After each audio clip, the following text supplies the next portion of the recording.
I was trying to wait it out.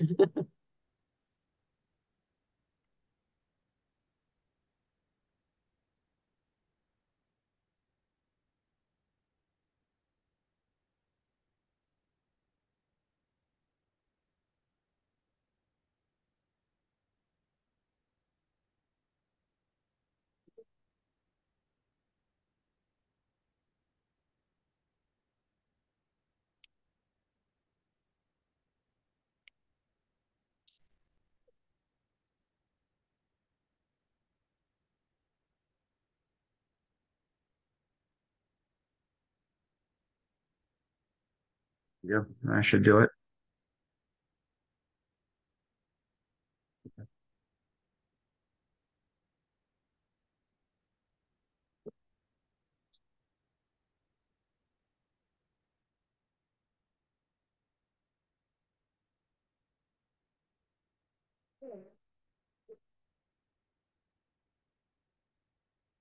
Cool.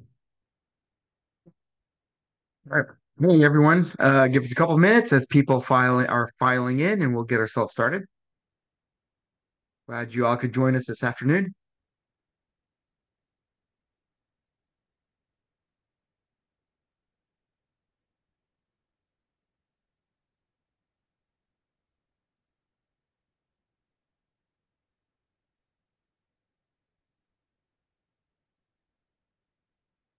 All right, one more minute, we'll get ourselves going.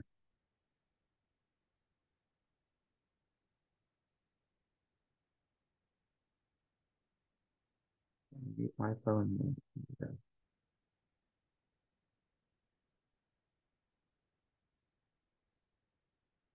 everyone, one quick announcement. If you have any questions for us during this webinar, feel free to hit us up on the Design Safe Slack.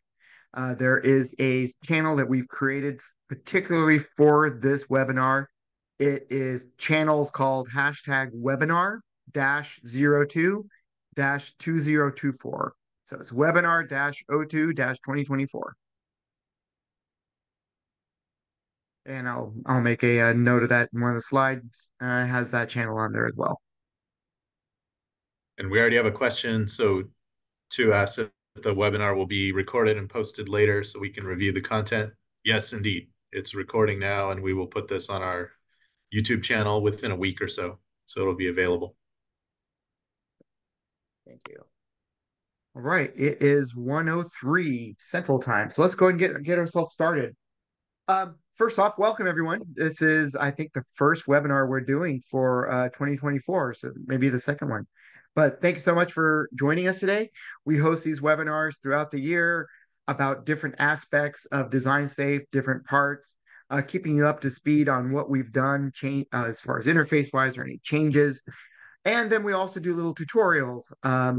So this is one of our tutorials where we're going to be introducing you to scientific programming using Python. All right, a little bit of housekeeping that we keep going through. We really, really appreciate you all's feedback. We really appreciate you all's time. We want these webinars to be focused on what you're needing and what you're looking for. So if you have any ideas that you'd like, to pitch to us, feel free to do that. We also would like your feedback on these webinars we give you. So there's a QR code on the screen. Feel free to take a picture of that. We'll show that again at the very end. And you can tell us what you thought of this webinar, what you think about Design Safe in general, and how we can give you better content in the future. So with that, let me introduce myself. My name is Charlie Day. I am involved with the training and professional development team here at the Texas Advanced Computing Center.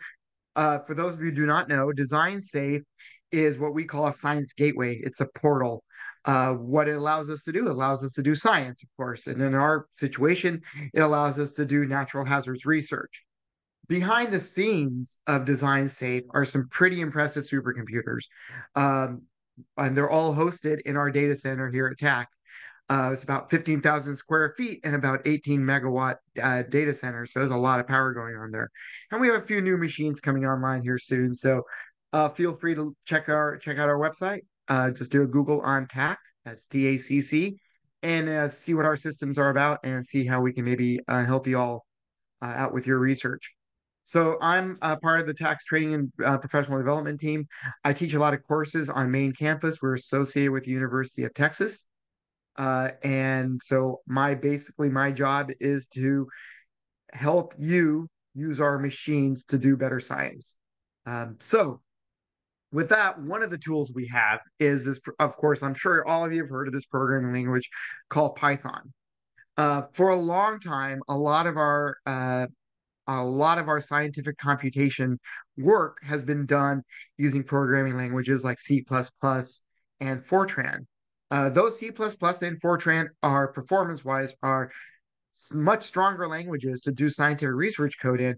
Sometimes it's a little overkill. Sometimes what we want to do is put together quick little what I call checks to make sure that we are on the right track with our research work. And I should say, uh, if you dig deeper into the weeds of Python, you will see that it is actually C++ in the background. So there are tips that you can implement into your code to get maximum performance out of your Python code. We're not really going into that today. That's probably going to be a great topic for a future webinar. So what we really want to talk about is what makes Python really exciting for us to use and how we can use some of the Python tools to better understand what it is we're trying to solve. So with that, this is our plan today is first off, we need to code something. So I went ahead and chose the heat equation. First off, a lot of us are familiar with the heat equation already. We understand what it's trying to do and what we're trying to solve. If not, we'll talk about that in a little bit as well. So we're going to code that up in Python, and we're going to use a simple 5-point stencil. For those of you who do not know, a stencil is one of the many numerical methods we can use to solve some of these nonlinear functions. Or these differential equations. It is kind of simple to use, and we'll kind of talk about how we're going to use it. Now, I think we got some slides describing what the problem is and how we're going to code it up. And doing all that, we're going to learn some basic syntax in Python. So those of you who are not familiar with Python, I think as we start coding this through and as I'm kind of narrating what I'm doing, hopefully you'll start get a feel for how Python works, and it might get you get yourself jump started on any tutorial or any code that you're going to do in the future. Uh, Also, Python has these what we call these modules that we can implement into Python. One of the modules is Matplotlib, and we're going to use Matplotlib to essentially view our results. And if we're lucky, we might even be able to animate what our results look like. And also, if we have time, we're going to show you, I can show you some quick little details on how you can save your data into a Panda data frame. I think we'll probably do another webinar on Pandas itself because Pandas is pretty powerful stuff. It's a great way of doing data analysis in Python. So maybe we'll do that as a future webinar hit. Once again, if you have any questions, hit us up on Slack. Design Safe Slack, you all should have an invite to it as being part of the Design Safe community. There is a channel called webinar-02-2024. If you have any questions, hit them up there. We're choosing this route because it's easier to copy and paste code if you're having some problems with the syntax or need some help debugging. Paste your code there, and there's a few of us out here today that might be able to help you out. All right, so with that, let's get ready to see let's get ready to code. So the first steps we want to figure out is what is it we want to solve. All right, I'm going to give you a little bit. So I've been a software developer for a good portion of my adult life. Something I've always noticed, and I always try and tell students and tell other researchers, you always have to kind of give yourself some thought on what it is you're going to be coding up. Jumping right in and starting to code is going to cause some issues without a good plan in session. And I always say about 70% of your programming time should be actually planning out what it is you're going to code. So I went in and put together a couple slides on what it is we're going to code and how it is we're going to get there. So this is a heat equation. Essentially, we have du dt minus alpha delta u or alpha del u equals 0. Where what we have here is essentially a simple uh, partial differential equation that we're trying to solve through time. As time's changing, we're going to do our new calculation and we're going to move forward. So if we want to try and solve this in a 2D coordinate system, we can rewrite that as this equation here, which is delta U, partial du dt minus what we introduce this, what we call a diffusivity constant. And then we have d square u over dx and d square u over dy. So those are x and y coordinate. As they're changing, we're going to be recalculating through time. And so we're just solving that equal to 0. So that's essentially what the heat equation looks like. We're going to go into a little bit more detail what goes on in the background here. Okay, so that's great. That's what we want to solve. DUT minus alpha u, or sorry, del u equals 0. It's been a long day for me already, by the way. I taught 2 classes this morning. So that is what we're going to solve. Now the question is, well, how are we going to get there? So what we're going to use is we're going to use a finite difference method. And we're going to approximate it because, these finite difference methods can essentially go up to infinity. So we're going to approximate it and we're going to remove the limit.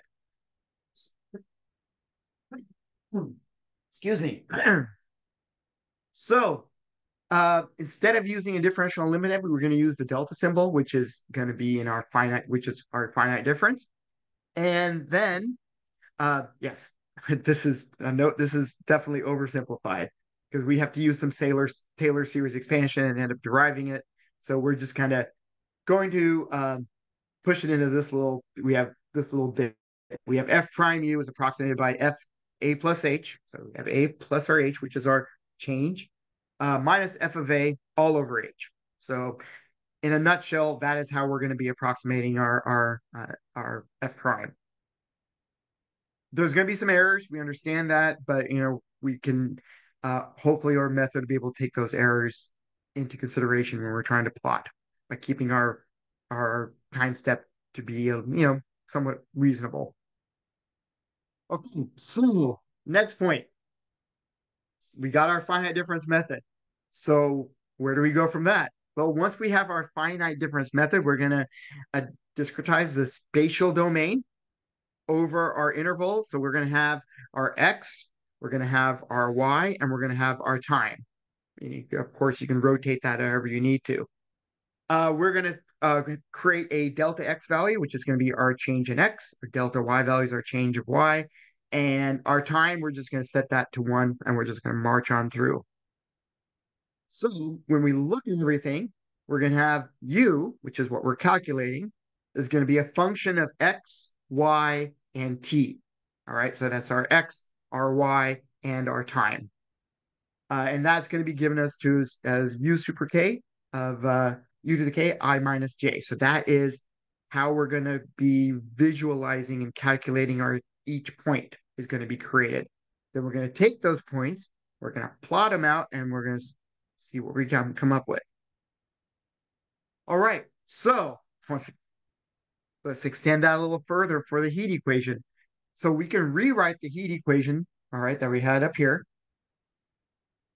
taking into consideration our finite difference method, and we get essentially this: u to the k plus 1 of I comma j. So that is the next time step is going to be dependent on this time step, which is uk ij over delta t minus our alpha here.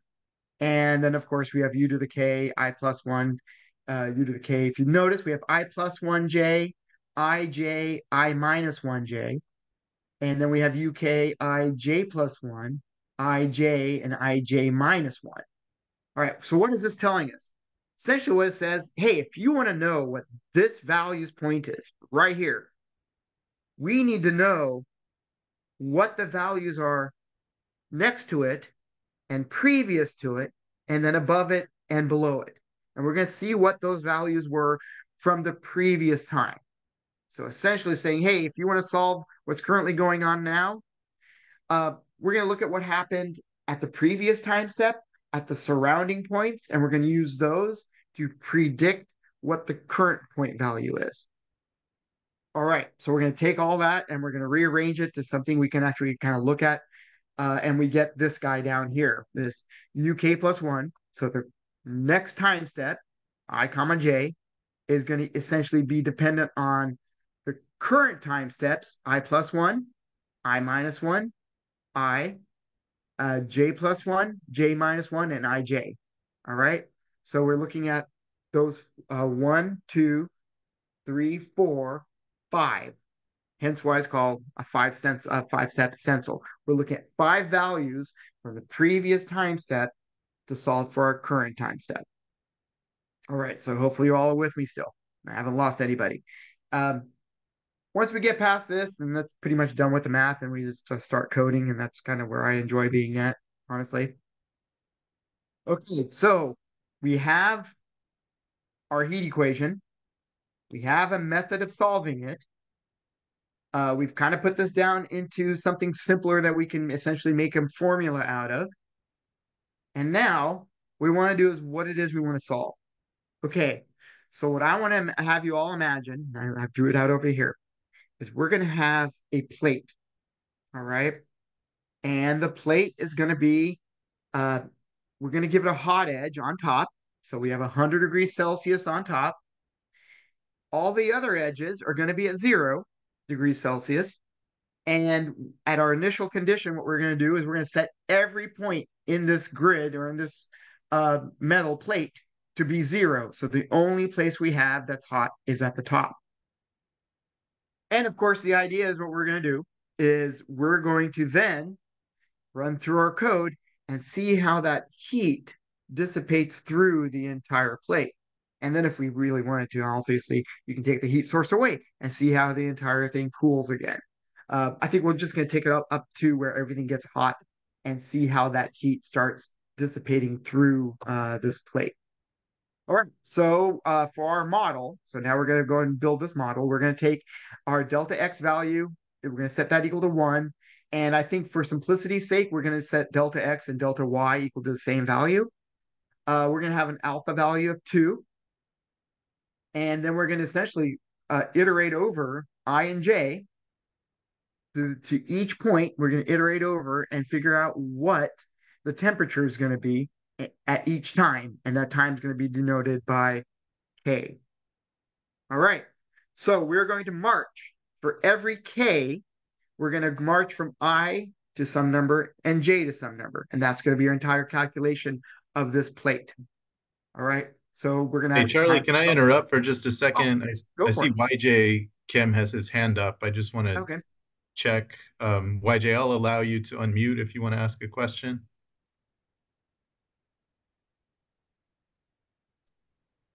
No, I do not have any questions.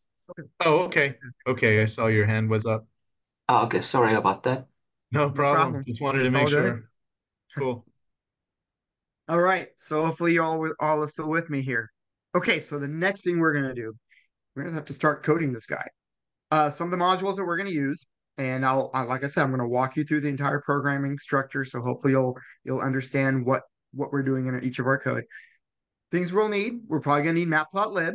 So Matplotlib is a module that allows us to plot our functions and our graphs, and it gives us a lot of great statistical analysis work that we can do as well.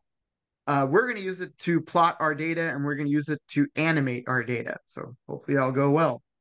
We're going to then probably import pandas in just so I'll just walk through what it does. It takes a little while because there's a lot of points we're going to build. And so to build a database around that might take a bit, but I'll just give you the basics of it. If not, well, like I said, maybe a future webinar to cover all of the fun stuff we can do in pandas. And then we're going to have to create some functions. We're going to create a function that's going to calculate all the U values.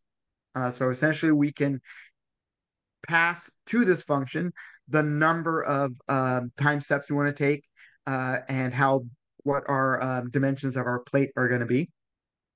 And then I think we're going to create a function that's going to manage our plots for us. And then we're going to see if we can figure out a way of doing this function to be able to animate our plots for us as well.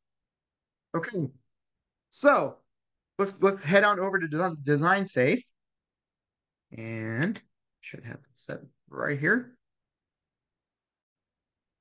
Okay. Whoops, that's not the right screen. All right, here we go. Okay, so for those of you who are semi-new to Design Safe, I'm gonna go to our homepage here. By the way, I want to give a shout out to our NEARI Design Safe researchers that were part of the PBS online special called Accidents Happen, where they tackled about a bunch of discussions about disasters and how NEARI researchers um, use Design Safe and what kind of work they do for diagnostics of home disasters and stuff. So check it out. It's kind of cool. All right, on to Design Safe. Under Design Safe, under the Use Design Safe, we have this thing called the Data Depot. That is where we store our data. That is where we share our data. We also have this thing called Tools and Applications. So under Tools and Applications, we have, as this populates here, we have some simulation tools involved. You can kind of see AdCirc's a really big one that we use quite a bit, and OpenFOAM and OpenSeas as well. We have some tools from the Sim Center. We have some visualization tools that are kind of unique to use, including Potri and QGIS and HasMapper. If you're curious about those, look in our training archive, and we've given some webinars in the past of these applications, so feel free to check those out. And then the next tab is analysis. And under analysis, we have MATLAB, of course. We also have Jupyter. So Jupyter notebooks are what we're going to use to code this guy up today. So we're going to go and click on Jupyter. And if you notice, there are 3 versions. There is Jupyter, which is one we're going to use. For a future webinar that I believe Scott's going to do, we're going to check out these 2 Jupyter labs. There's a CPU and a GPU-based HPC Jupyter that is created primarily for high-performance computing. So that's going to be a great webinar to check out. So we're going to click on Jupyter, just a regular Jupyter here. And down here, there's a button called Launch. All right. So I'm going to have you all click the Launch button. We should be ready to go. Everything should be set. So let us know if you can't get in there, hit us up on Slack and tell us you're having issues. I already launched it, so I'm not going to launch another one. I'm going to let the resources go to all you all. So once you launch it, it's going to, let me shoot this little bit to you. There is a version that we want to load. There is what we call our, whoops, I already launched mine.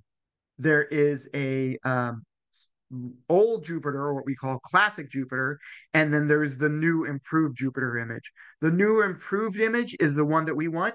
You can do this in the classic as well, but I like the look and feel of the new Jupyter instance that we have sitting on Design Safe. So what we're going to do is we're going to create a new folder because we should really keep everything nice and organized and clean. So I'm going to click our folder button, create this new folder. I'm going to call it today. This is scientific programming in Python. Create that. Hit enter. There's my sci programming in Python folder. I'm going to click it. If you notice, by the way, you probably all landed in this directory here. We wanted you to go into My Data to create that folder. I'm sorry, I should have mentioned that. Outside of My Data, this place is kind of what I would call like a neutral zone. Anything you put in there, probably not going to stick around. But the stuff in My Data will stick around because that will never get cleared. So let me go. I got a lot of folders in here. My side programming for Python. All right. So the next thing we're going to do is this is what we call our launcher for Python. If you notice, it's got a lot of different stuff in here. Python 3, that's what we're going to use. But if you there's also Julia, there's MATLAB, and then a bunch of different kind of versions of MATLAB.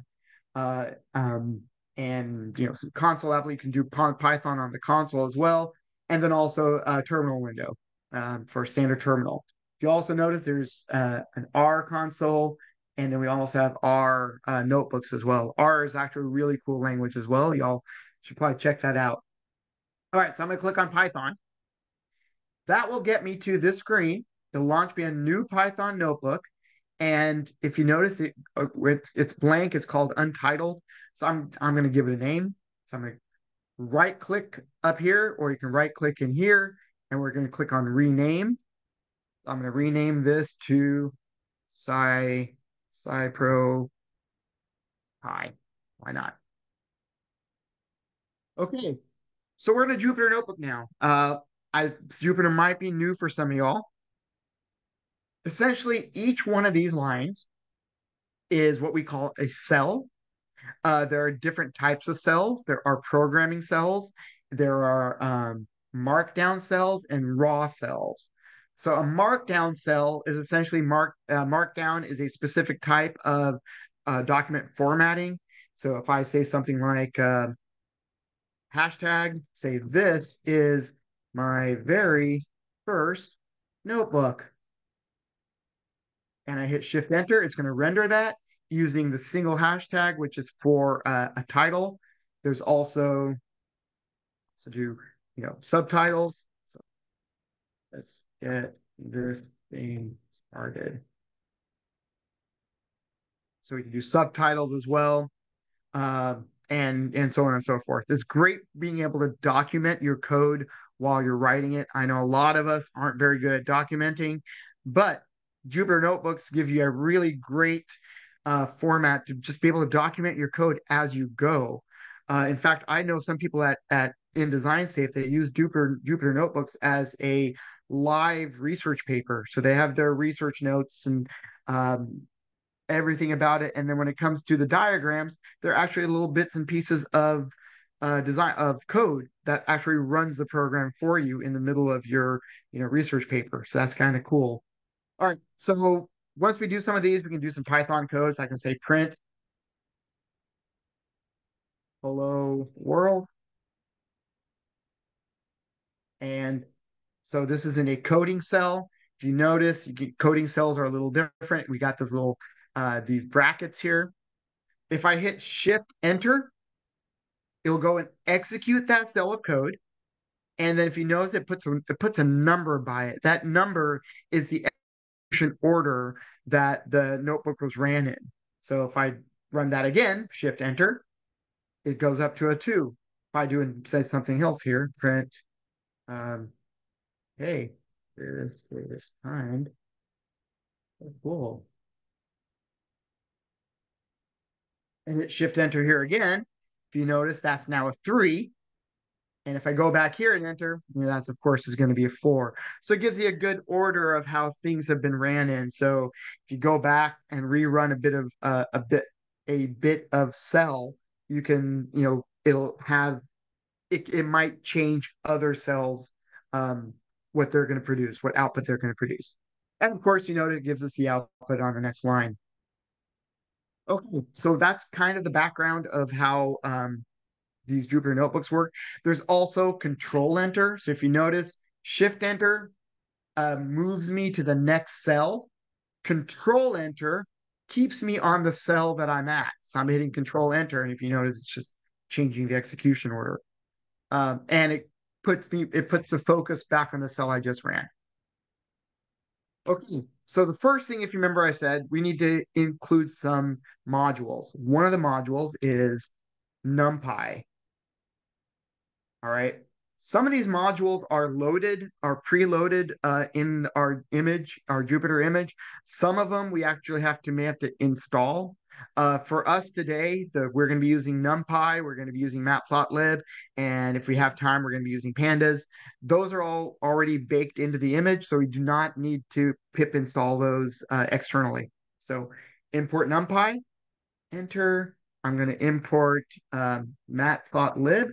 So imports in those modules, for those of you who are C++, it's similar to header files. We're just bringing in these libraries. Sometimes these libraries are huge, so we don't necessarily need to bring in the whole thing. For like Matplotlib, I'm just going to bring in PyPlot, which is the plotting part. It just is standard XY plots. And remember I said we're going to try and animate this thing as well. So I'm going to import in Matplotlib dot animation, and I'm going to call this animation. So what the as function does, as PLT. So if I import matplotlib.pyplot as PLT, I don't actually have to keep typing matplotlib.pyplot anymore. Speaking of which, I should probably do that to this as well as NP. So I don't have to keep typing NumPy. So essentially it creates an alias. And then one more thing I want to do, there is a particular function inside Matplotlib that I want to bring in as well. It is called, so from Matplotlib dot animation, I'm going to bring in this thing called func animation. And like I said, when the time comes, I'll talk a little bit more about what func animation actually does. It's really, really cool that when I came across it. All right, so I'm gonna hit Shift Enter there.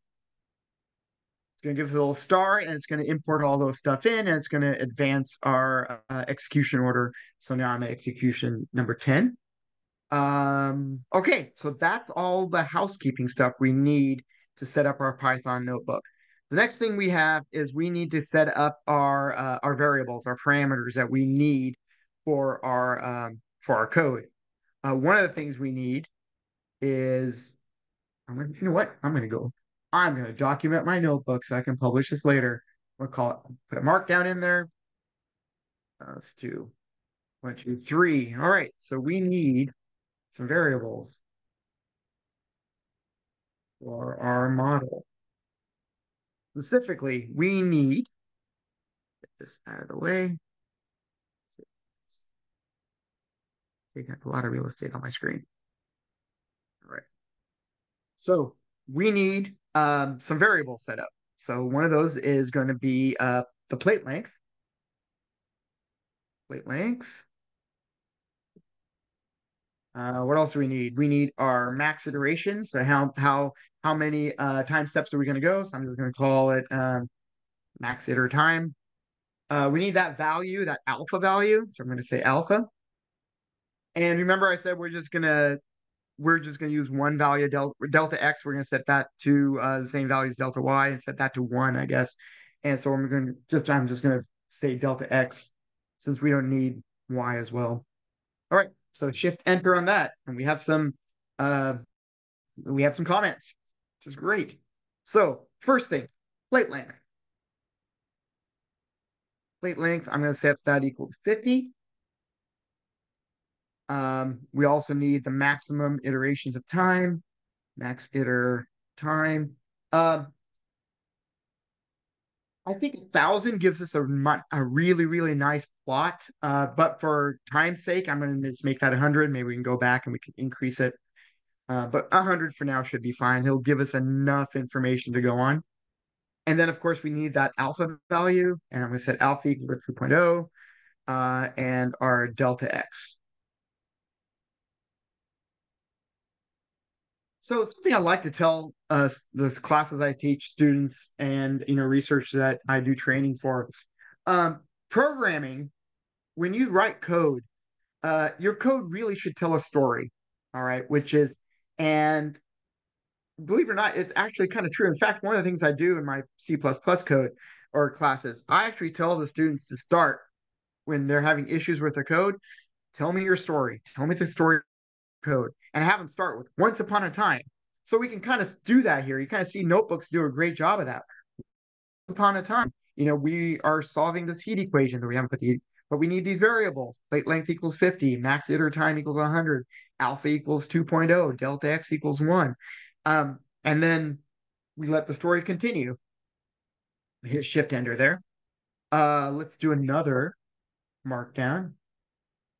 And this time we're going to need some other things that we're going to calculate. We're going to have to calculate. Whoops, back here, mouse. Let's do 3. Need to calculate.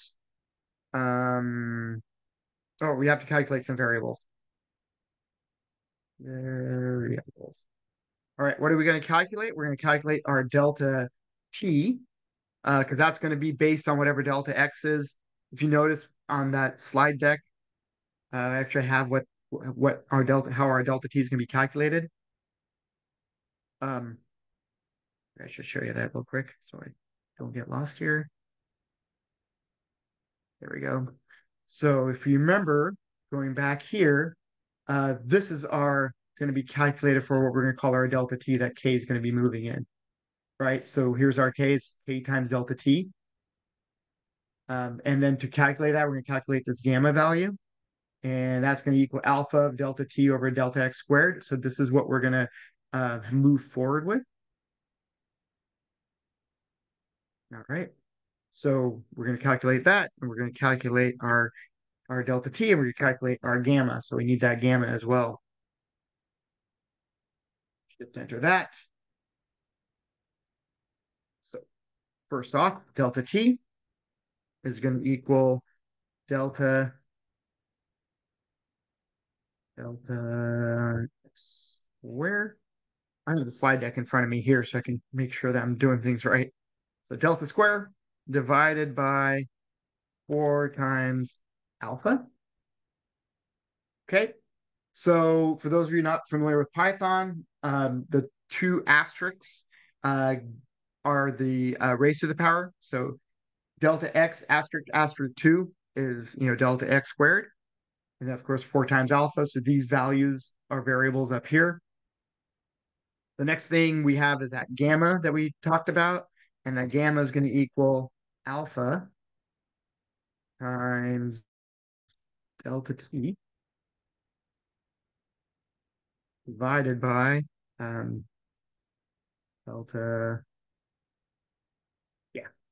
x squared. Okay. And that's that value of gamma. So we should be good there as well. I'm going to get rid of this space because dividing there. Okay, so we have our delta. We have our variables that we're going to be using. The constant that we're going to set. The variables that are actually based on those constants, so delta t and gamma. And the next thing we need is our initial conditions.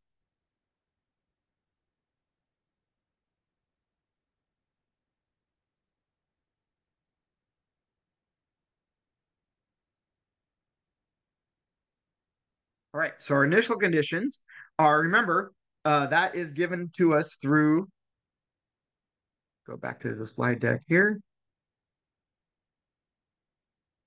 So our initial conditions are the line on top, this guy here is going to be 100 degrees Celsius. Every other point is going to be 0. So that's what we're going to do that. And of course, the plate length is going to be 50 units. So let's set that up. First thing, every value of u. So so one of the beauties of Python is good at collecting stuff. Out of the box, Python gives you these things called a list and a dictionary.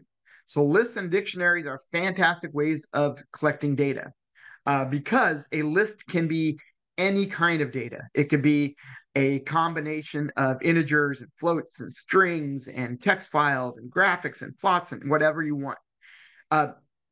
Collection of it all. But because it is so multifaceted, it is kind of performance heavy, so it's kind of slow. So what we want to do is we want to use an array, and Python NumPy gives us an array that we can use. So we're going to use it to define it. We define it as starting, well, np.empty is what starts it up. We just have to tell it how many items we need. We know that we're going to have max iter time. So max iterations of time is how many we need by plate length, comma, plate length.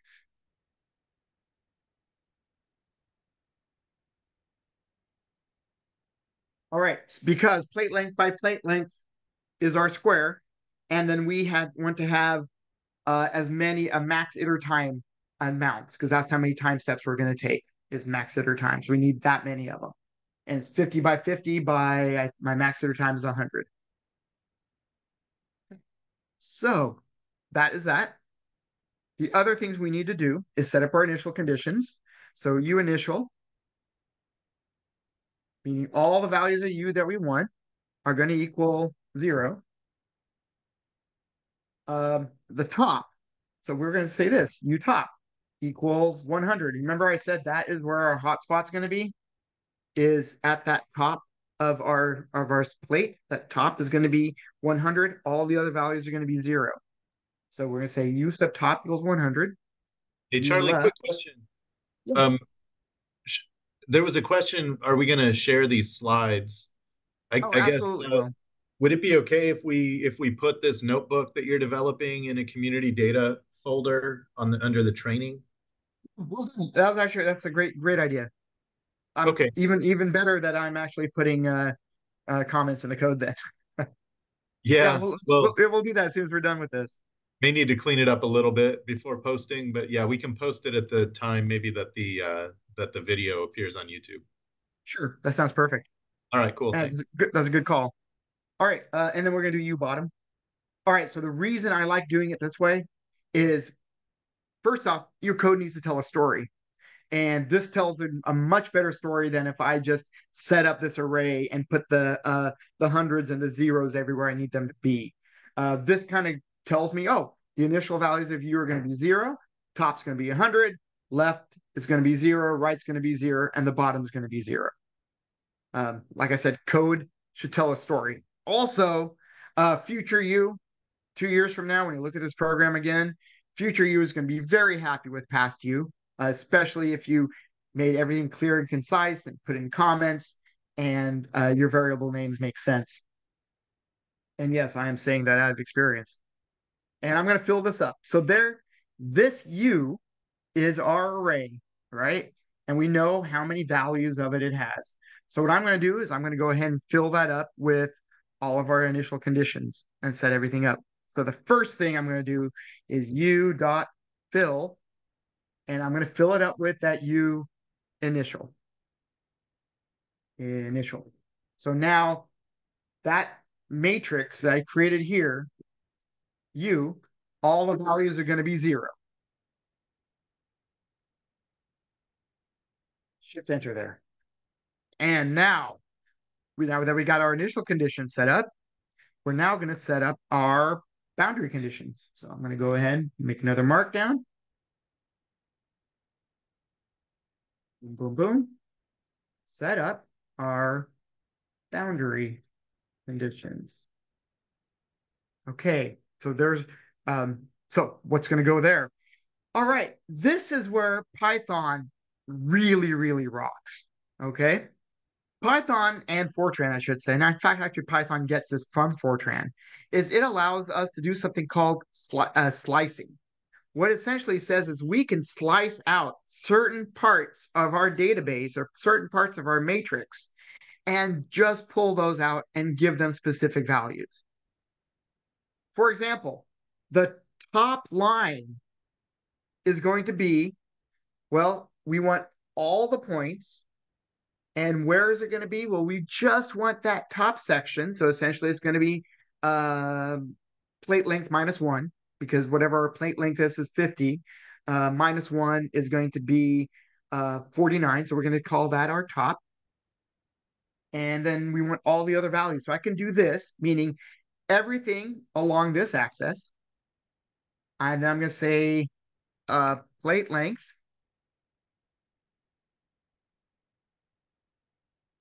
I can type correctly, plate length -1.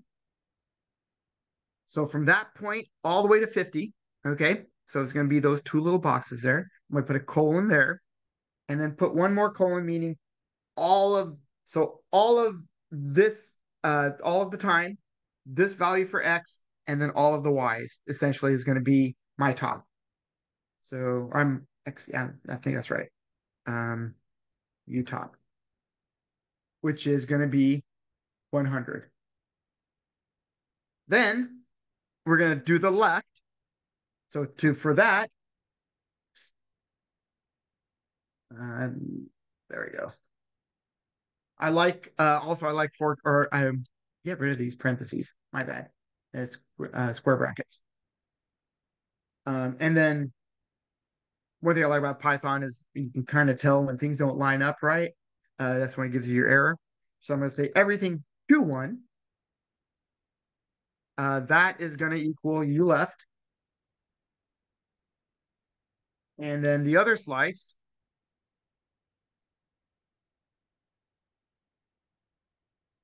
which is going to be plate length -1.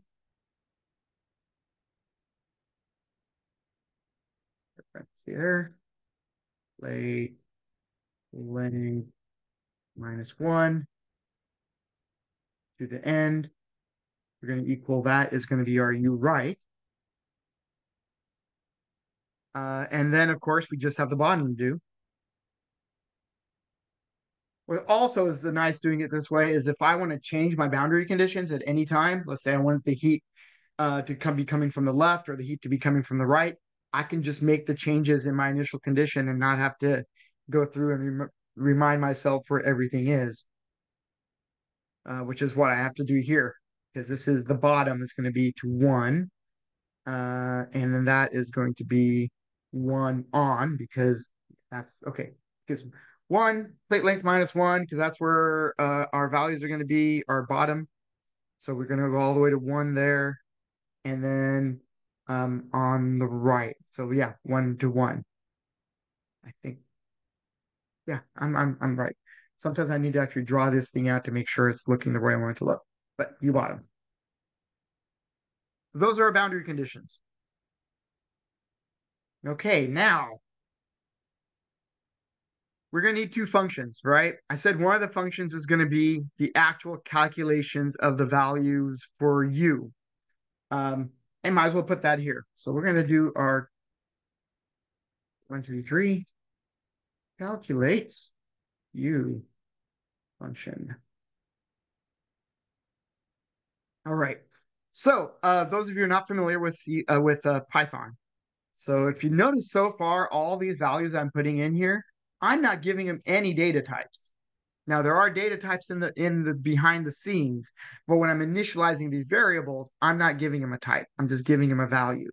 And from that value, Python can determine what data type those should be. So obviously here it knows that these are going to be floats because they all have the decimal point in them. Up here it knows, oh, delta x, that's going to probably be an integer because I only set that up as an integer. Plate length is an int, max iter time is an int, but you can kind of idea setting up these variables and letting Python do its thing, which is figuring out what they're going to be. To define a function, we say def, and then our function name, call it calculate, and what it is we're going to pass it. We're going to be passing it U. Now, there are lots of real ways, really cool things, because once again, it's not strongly data typed. I can tell Python directly, say, hey, make sure this is a floating point array before you do anything.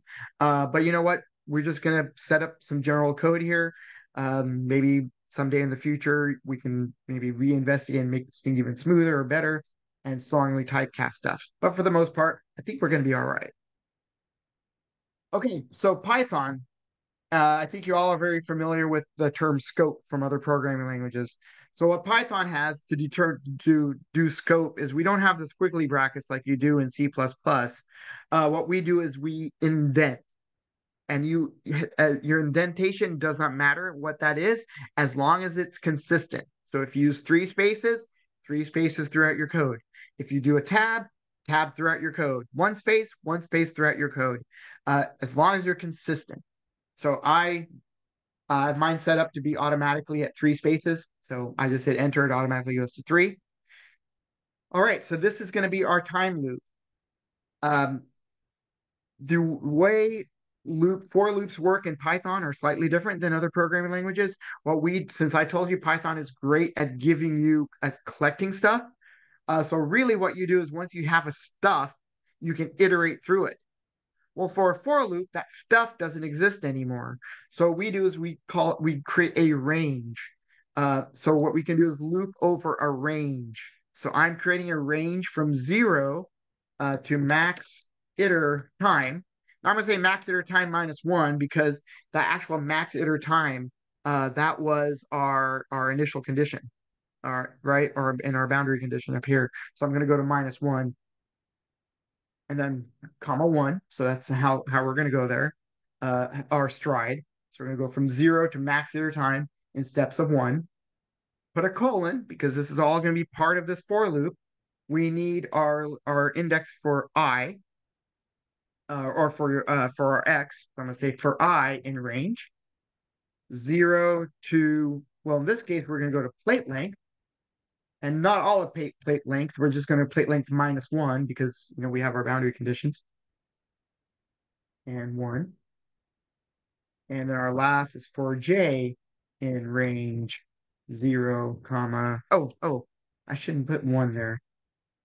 We have that delta X value. That way, if I want to change it, I can change it later, in case our method fails.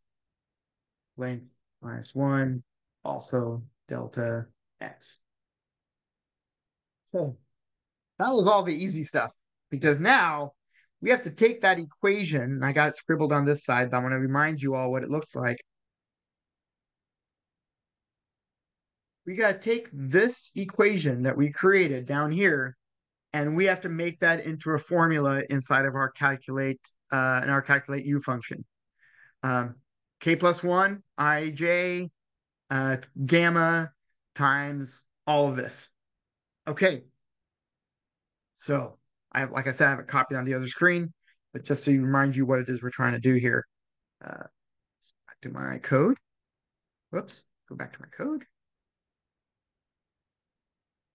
Wrong button. There we go. All right. Okay. So we have U, K plus 1, comma I, comma J. All right. It's going to equal gamma. And essentially what we do is we just copy that directly in here. U sub K. All right. So to figure out what it is we're going to do, we have to figure out where we're going. We have to figure out where we were. So this is what we're doing. It's all the where we were's. Come on, I need my mouse. There we go. I plus 1. I plus 1. J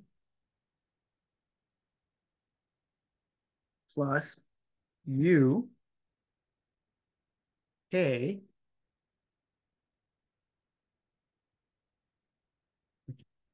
looking at my, what happens when you move slightly to your left and your keyboard's still sitting slightly to its right. I minus 1. J plus U K I J plus 1 plus U K I J minus 1. If you notice also, as soon as you hit that last little block, the cell starts its own scroll bar. So that's always kind of nice. Minus mouse minus 4 times U K I J, just like that equation said. And we're going to close that out. And then we had our, whoops, come on, Charlie. Close that. Get the mouse in the right place. There we go. Plus U K I J. And that should be right. So there is essentially our calculate U function. And then, of course, we need our return statement to close out our function. All right. Shift enter there. Oops, I got an error somewhere. Oh, delta X underscore. So shift enter again. All right, good. No syntax errors that time. So our next function, what it's going to do, essentially that's pretty much everything done. Now we just have to run our function. So this, all right, let's calculate. Now calculate U. And let's cross our fingers that this works. So I can do a calculate. What am I going to pass it? Well, I have this variable up here, this array. I'm going to pass it that whole array. So I'm going to call it, pass it U. And hit Shift Enter. So let that thing kind of do its thing. So we now should have some U values out there.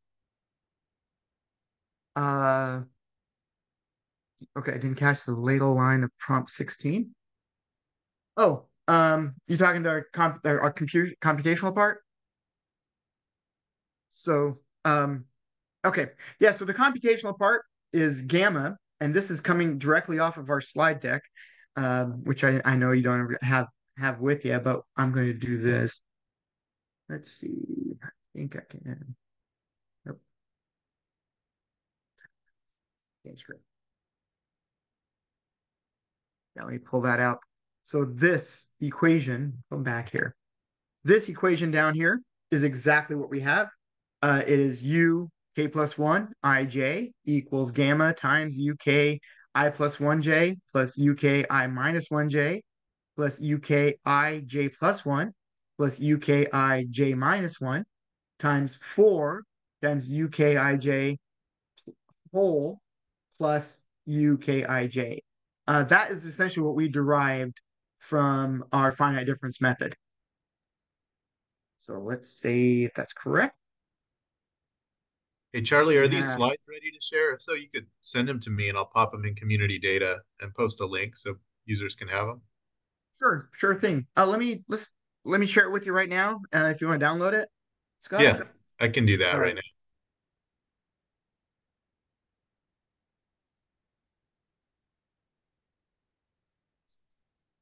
You.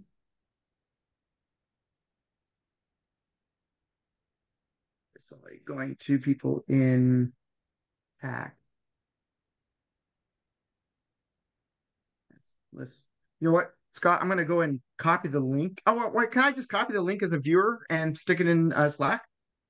Oh, yeah, you can do that too. Yeah, let's do that. Let's go over this to anyone with the link. And we're going to keep you all the viewers. Copy this link here. I'm going to put it into Slack. All right, so you should all be able to see that now. Yep, I got it. Thanks. Awesome. I lost my slide deck that I had looking at. All right. So now hopefully you guys can see that. And Scott, I'll put you in there as an editor. So if you want to download that, that'll help. And let's go back to slideshow here. And bring my code back. All right, so there you go. All right, so the same exact thing that we see in that slide, the gamma times 4 UKI plus 1j plus UKI minus 1j plus UKI. So we have this entire thing in here. Let's go ahead and see if there's values.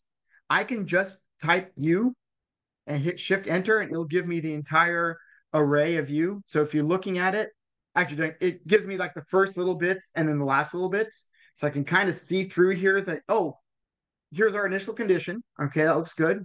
I can see some hundreds in there. So that was our top. And then as you kind of see, time continues. It looks like things are changing. So that's really good. So there's data in my array. So this calculate function did something. Hopefully it did it right. So we'll find out. Well, one easy way to figure out if we did things right is we can just plot it because we know what we're looking for. And this is another thing that I really love about Python is something that we have to figure out sometimes is, well, what is my code running? Is it giving me results that I expect it to give me? So what we can do in Python is we can quickly see with not too many characters or not too much difficulty is how to plot this thing. I'm going to create another function here. I'm going to call it plot heat map. And we're just going to want to see what the thing looks like. This will just give us a heads up to know if something's working or not just by plotting our data. What are we going to plot? Well, we need that. We're going to need two things. We're going to use sub k and we're going to need k, right? That's essentially, we're going to take an array or take a specific slice of our array and we're going to plot whatever happens to be there. So I'm going to call it plot heat map. And first thing I need to do, the way plots work is they work on something called a kind of a canvas or a grid. First thing we want to do is clear that off. So CLF clears the screen. We're going to be nice. We're going to put titles. And I'm going to give it a title, if I can spell title right. And I'm going to call this, I'm going to make a format. We call it temperature. Temperature. Uh, temperature. There we go. That. And I'm going to say T equals. I'm going to give it some values to put in there. And it's going to be K times our delta T, because that's what we're going to plot out. And I'm going to make this look pretty. So I'm going to say, hey, plot it with three decimal point. And it's our time isn't seconds or milliseconds or microseconds or anything. It's just a generic unit of time. So I'm just going to say unit time, because everything has sort of been normalized as we're plotting this using a numerical function.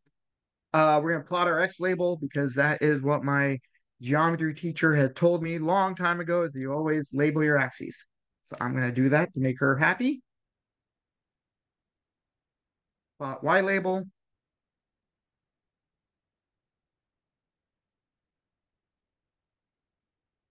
Call it Y.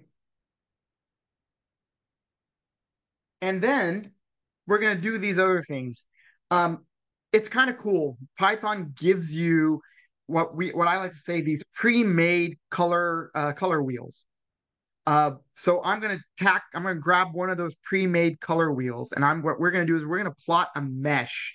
So what a mesh does in Python is it essentially takes every point in an array and plots it for you. So I'm going to say, all right, you know what? I'm going to do this thing called a color mesh, because it's going to be in color. What is it I want to plot? Well, I'm going to plot that UK, which you remember every time step gives you that plate. So I'm going to grab one of those time steps, UK, and we're going to do a color map. And remember I said that Python's got a bunch of built-in color maps. I'm going to use one of the built-in ones. It's called Jet. If you Google around, you can find what all the other ones are. But I've seen Jet actually works the best as far as heat goes. You have blue and red, and then everything in between. So that's always kind of nice. My minimum is going to be 0, and my maximum is going to be 100. I think I can probably pull these out of my conditions as well, but since I know it goes from 0 is going to be the coldest and 100 is going to be the hottest, it will automatically adjust the color map to those values. And then the last thing, because we need some sort of a key to tell us what our colors mean, I'm going to give it a color bar. Now, whoops, there we go. There's my color bar. And then, of course, I'm going to return this plot that I just created. So this should take each time that we and it should give us that plate at any given moment. This is what this function should do. Hey, and syntax was correct. Next thing we want to do is I want to test it. We're going to have it do plot. We're going to do plot one more time. PLT, I'm going to create a new plot, equals plot heat map. PLT is just a variable. I could call this X, I can call it Y, I could call it J, I could call it my graph, my plot, I could call it Bob. It doesn't matter. It's just a variable name. PLT is just a variable name. Plot heat map, which is the name of my function. I'm going to send it something. I'm going to send it U, and you know what? I'm going to look at U sub 20, which is the 20th time step, right? And 10, because that's value of K. I'm just arbitrarily, those probably don't match. It's okay. We're just plotting to see if we get numbers plot. And then we'll actually stick it into our plot the whole thing of U. So variable plot, I'm going to do a plot.show. So what that does is should show us that slice in our output window. Oh, something went wrong. Oh, delta T is not defined. Oh, there we go. My bad. delta underscore t. So if you come across an issue like that, hit Shift Enter. If you notice, that should fix it. So now that is number 21, so I can see it got fixed. So let's run it again. Haha, there we go. So at this particular temperature at time equal 1.250, this is the plot we're getting. I like to think that's accurate. I'm not 100% sure. We'll see when we animate the thing and see what it looks like. So of course I can go through here and I can plot each one. You know, E sub 1, 3, I think 50 is where I went to. So, all right. So we're having plots. And if you notice, each one of these, oops, come on, is just progresses a little bit more than the past one did. I wonder if I messed up something up here with my boundary conditions. No, you bottom, you top, you top. Okay, it's all right. We'll figure it out later. Doesn't really matter. And well, in the long run, it doesn't really matter as long as we get this thing to work and get this thing to animate. Okay, so the next thing we want to do is we want to animate this graph because we can pull each slice out and they look great. And I could save each slice if I wanted to. And then I could do essentially, there's this thing that you can make a flip book of different PNG files or different image files. And we can do that. We can make a flip book of all of our image files.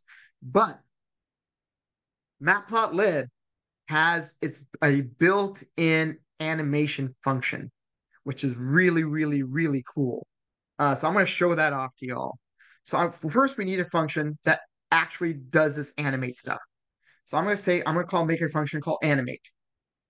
Animate is going to be a function of time.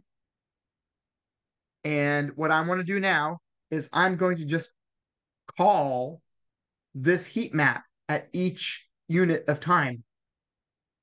So I'm going to call plot heat map. I'm going to pass it u sub k, and I'm going to pass it k. So now it actually makes more sense because these values are the same. Like I said, I can throw at any value I want and get something out of it. It doesn't really care what this is. This is really what it's trying to plot. Okay, so I'm going to plot UK, which is each one of our slices, and I'm going to plot it, and I'm going to plot that kth element to do this time conversion unit that we need. All right. Believe it or not, that is all that function does. You know what I should do? I should probably do a markdown. Not this one. This is code, but I need where to go? Plus. Move that. So I hit the plus here. That creates me a generic one wherever you want to put it at. I'm going to slide it here. I said slide it here. There we go. So you can hit the plus to create a new cell because I might as well, let's put some code or comments in. So let's animate these plots. So that's really all we need is this animate function. That's all it's going to do. And now what we're going to say is we're going to create this thing called anim, or just a variable name, animate. And what we have is we have this, remember we did at the very beginning, we pulled in this animation, import matplotlib as animation, and then we pulled in func animation. We're going to use those now. So we're going to call animation and animation.func. I guess this is a better way to work. I could just do animation, I guess, or func animation. Yes, that's spelled right. All right, what do we want to animate? Or where is it going to go? It's going to go to this thing called PLT figure. All right. Now the question is, well, hey, essentially what func animate needs, it needs to know where it's going to go. It's going to go to PLT figure. It needs to know what is the name of the function that I'm going to call to do my animation, and it's called animate. Next thing, what is my interval of time? So I'm going to do interval equal to 1. And how many frames do I want? So frames is going to equal max iter, oops, no mouse. Frames is going to equal max iter time. And then finally, I can, if we don't put this in there, it's going to continuously loop. I don't want it to loop. I just want it to run through and then stop. So I'm going to say repeat equals false. And I need one more thing here. Oh, that's right. So, yeah, that's right. Because I need to do this. This will create the animation for us. And then the last thing I need to do is save it somewhere. So I'm going to do anim.save because this is that variable animation, this object that we created out of Func animation. So it's going to create this GIF file for me. So I'm going to save it.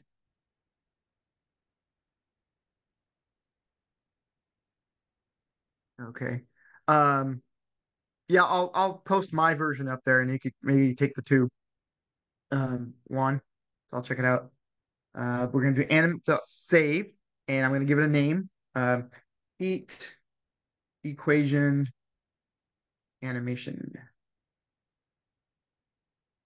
Animation. All right. .gif.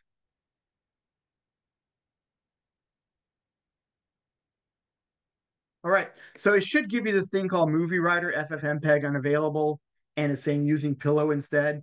FFmpeg, if you're running Jupyter locally, FFmpeg is something that essentially talks to your graphics card directly. Since we don't have a one more time, since we don't have a graphics card directly connected to our Jupyter notebook, because our Jupyter notebook is running on a server, it can't give us that bit. So it uses this thing called Pillow instead, which essentially mimics or simulates having a graphical card on our machine. So we're using Pillow instead. And actually, that went pretty quick. And if you notice in our section here, it created this animation. So if I double click on that, it creates a little animated GIF of our heat equation being solved and giving us what the time is, which is actually kind of cool. Huh, it actually repeated. I thought I said repeat equals false. I think this might be, instead of the GIF repeating, I think this might just be the way the GIF is being rendered in Jupyter Lab. I think it automatically loops the GIF. All right. And as promised, I'm going to go ahead and, oh, yeah, you got delta X there. Yeah, let me go ahead and copy my function here. Copy, actually, let's just do it this way.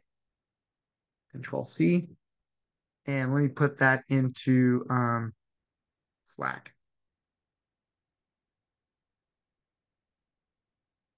All right, so my version, that looks like it seems to be working okay. I just posted it to Slack so you guys can check it out.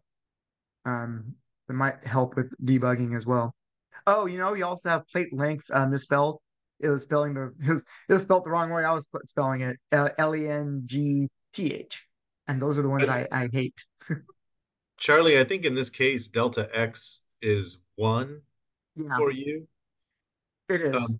If you define it as like 1.0, I think you might get an error with this because then I and J would be floats and You're not. right. Yeah.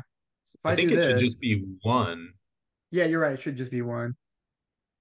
Um, It still worked. yeah, so there it goes. So it failed Oh, when there I you tried to go. run it Float because my object delta cannot be. X is not an integer. So up here, I just had delta X equal to 1, and there you go, and that'll fix that. Yeah, so But make also, I think sure you could just put a that 1 this there. range is a range of integers instead of floats. It doesn't like floats. Right, but you All could right. just put a 1 there instead of delta X also, and then delta Yeah, X sure. could be 0.5 or whatever size you want, right? Yeah, that's true. And then you just multiply through to see, make sure you have as many things that you need. Yeah. Calculate. Make sure your points are there. So yeah, so now we created this little GIF that shows us the heat equation going from R0 to 50 time steps. We can increase that if we needed to and rerun it as well. So which is kind of neat. And we also save each version, if you notice, are saved as a GIF. Charlie, there's a question. Where did you double click for the animation? Oh, okay. So once this gets created, so this is what, if we go to our animation function here. So here's our animate.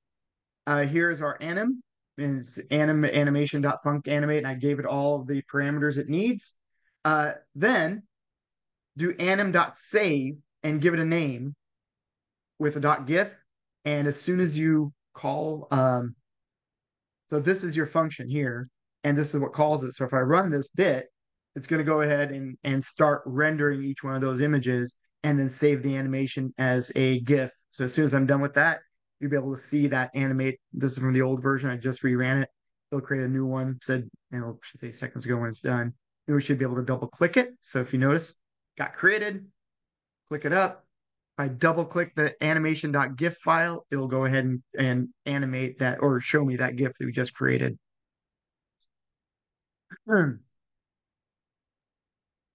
Okay, so the other thing we can do is, of course, we can now store all this stuff into like a Pandas database.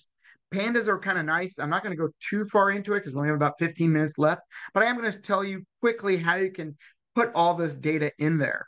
And it gets a little tricky, and there's easier ways to do it. And I'm going to show you. I'm going to show you the logical way because that's just the way we normally think. And then there's some tricks that, like I said, later on, maybe we'll do a Pandas webinar and talk about all the cool stuff we can do with pandas. But for now, we can do an import pandas as PD, and that'll bring that code in. Pandas works on this thing called a data frame. So everything we do inside of Pandas data is we create these data frames that we work with. So that is what stores our data. So I can do a dia, just call it a data frame. It's going to be PD. That's what I'm importing pandas as. Dot data frame. So that essentially creates our first data frame. And then we just put the columns that we want inside there. Columns equals, we want to save I. So I'm going to go and Charlie, give real some quick too, labels. can you paste the code for your animation into Slack? Someone was Sure. having trouble getting that to write. Yeah, so let me go ahead. I think it's just Actually, I was that. just wondering if I can just say put my notebook in there right now and we'll have people who can download the notebook directly. I could do, I you don't want me to do that know. real quick? So, um, but yeah, let me go ahead and put this func animate in function in there as well. Let's forget that. Control C. So let me put my next function into the webinar, into Slack. All right, so there is my animate function, which is basically the save anim. This is actually the function.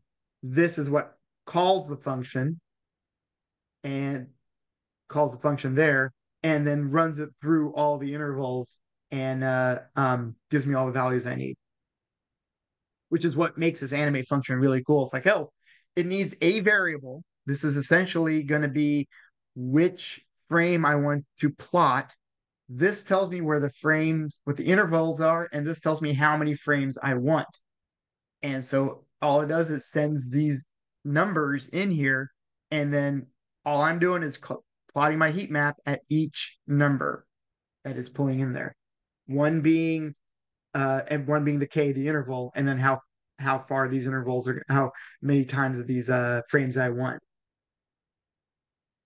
So the other thing I was going with the pandas, all you need to set up is your columns. So I, J, K, and the value of U. And then all we really need to do is all we need to do now is essentially iterate through and append it to our data frame. So for K equals not K in range from 0 to max iter time in -1 in steps of 1. And for I in range 0, whoops, come on, Charlie, 0 to plate length -1. and delta x, or we can just do a 1 there as Scott has shown. For j in range 0.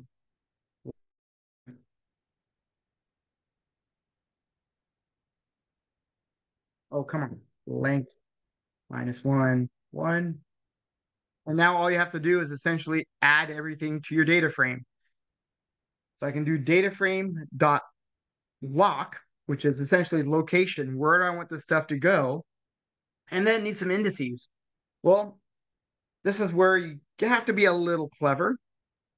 And as programmers, this is our favorite part. We enjoy being clever. So length of the data frame. Data frame is 0. So I'm going to enter stuff at the 0 location. The next iteration, I've added 1 line. So the next iteration should be a data frame length of 1. So add the next bit, and so on and so forth. So each line in my data frame is going to hold a value of j, a value of I, a value of k, and a value of u. So there's going to be a lot of pieces of data here, which is why I'm saying it might take a bit to run. And this needs to be a square bracket. My apologies. So now I just need to say, hey, these are the columns. I, J, K, and U. And what is it equal to? Square bracket. That's going to equal to I, comma J, comma K, comma U, K, comma I, comma J. Each location of my U. That gives me an individual value there. And then all I do is just load it up. And when we're all done, we can do this.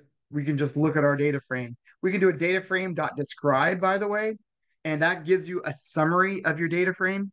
We can also say we could run this multiple times, and we could save each of our data frames, and we could say, look at the standard deviation between. We could run probability tests. So if this was actual data sets that we collected out in the field, we could pull those into a data frame, and we could run all of our statistical analysis on them. We could also take this data frame and we could run some machine learning algorithms on it as well to see if there's a trend that we're not seeing, or find where all the interesting little bits are. And there's this, actually, that would be a really cool thing to do too, is some of the statistical analysis. But this right here, it's going to run for quite a while. I'm going to give you a heads up because there's a lot of data that we've collected, and we're saving each point on that data. In this entire plate, we're collecting each point and we're putting that into our data frame just so we can do some analysis work on it. But this will, like I said, it will take a long time to run because we are saving each set of data.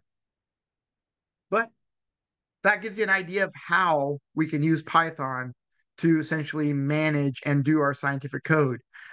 Whether this is simulation code, of course, but we can also select this to actually read in data from someplace that you brought in, store it in, and then do our Matplotlib plots on it to understand where things are going. Matplotlib gives you a lot of great options as far as graphing your data goes, everything from scatter plots to histograms to box plots. It's pretty powerful to give you a good overview of what your data is trying to tell you. Because honestly, your code not only tells a story, your data tells a story, and the story your data tells is pretty important. Anyways, so thank you all. I'm glad you enjoyed. Let me have some closing remarks here for you. And then, of course, I'll publish my notebook and we'll push it out to the community.